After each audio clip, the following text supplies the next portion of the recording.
Hey everyone, my name is Travis, and this is Ryan, and welcome to our channel. Thanks for joining us, where we just try to get a little bit better and smarter, and we'd love to hear what you guys have to say too, and hopefully these will help you. With this being a short book, he does a good job of being concise with his thoughts. And it doesn't need to be, this giant novel. Yeah. And I think he presents his thoughts in really concise ways. And so I thought there was always these great nuggets, kind of just like these great little quotable gems that I think that helps these concepts even more, because no one wants to read a thesis on money management. Yeah. Well, there's some people who So we would probably enjoy it. we might get something out of it. Most people don't. That's why it becomes very frustrating and intimidating for people, because they think that that finances need to be a science. Mm-hmm. And so I really liked how catchy a lot of his quotes were. And some of them were at the very beginning. It talked about the friends who were, realizing like, why are we at where we're at, and how do we change that? Mm-hmm. And he said, "Thou makest me realize the reason why we have never found any measure of wealth. We never sought it."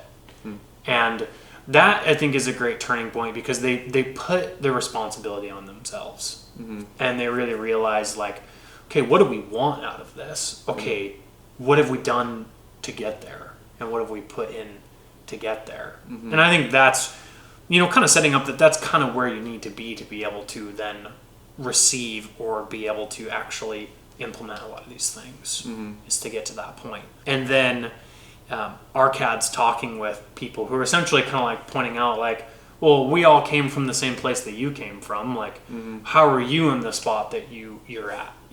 How did you get all these things and this stuff? And almost just attributing it to things that weren't on him. They were kind of shifting the blame from, it's not our fault that we all don't have what you have. Yeah.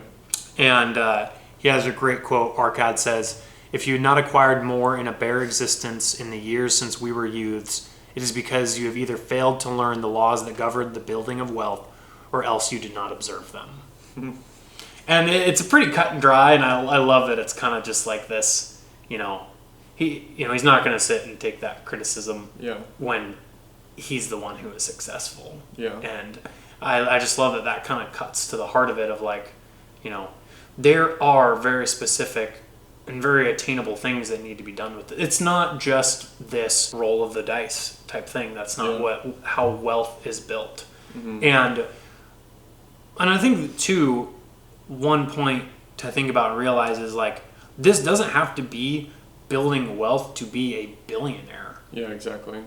Building wealth for financial security and independence can be as much or as little as you need to cover that lifestyle. Mm-hmm. And there's no perfect level. You could talk about, really what is enough for, what isn't, and what do we need and what don't we need. But it's the idea that this can be applied and be successful at any level. Yes. And so but then these are the things that people with more actually have to specifically do. And money will leave you if you're not paying attention to it. If you're irresponsible with it, it doesn't just grow you more. Mm-hmm. It doesn't just stick around. And so you just realize when you have more of it that you have to be more careful with it. And I think that's where then people make sure that they are doing more intentional things with their money to try and grow it.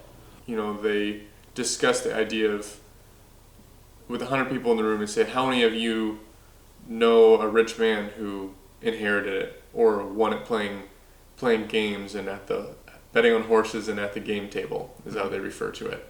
And not a single person knew anyone that made their fortune that way. Yeah.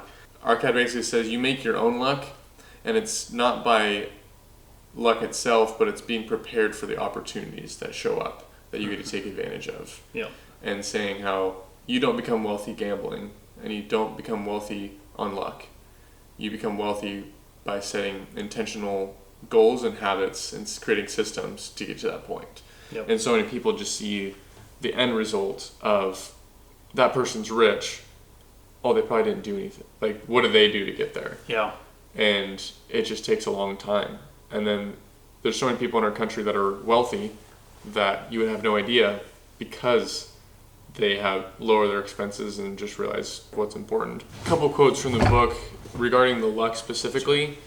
He says, "To attract good luck to oneself, it is necessary to take advantage of opportunities." That's just great insight and helps us remember luck's not really a thing. Yeah, and he phrases it like they're viewing luck as like there's a goddess of luck that comes and contributes these opportunities, these circumstances to people. And so he actually like kind of brings out this case of like, well, let's see where the goddess of luck actually is. And he's like, okay, yeah, in regards to the gambling table. Well, if that's really what she was actually giving credit to, then you would see people who are wealthy from that. So he's like basically saying, well, that's not where she's at. That's not where she resides, you know? And he starts like kind of breaking down that these luck things that people are really talking about was just these circumstantial or like these opportunities that people took advantage of. Yeah. And that's what it was being responsible with what you do have to then be able to take a hold of another, you know, thing that comes your way. And so it was kind of just like shifting the mindset that it's just like we'd focus on, oh, if I could just get lucky in this one little area, then that would transition to something else. Yeah. And he's like, well, no, you're not going to get rich on just gambling on the horse races. So that's not where the luck resides. Yeah. Is what he would say. Thank you guys for joining us today. We appreciate your time, and hopefully you learned as well. The Richest Man in Babylon was a very interesting book, and I'm excited to find things that are similar to it, and can't wait to keep learning, keep reading, and are really looking forward to hearing what you guys have to say too.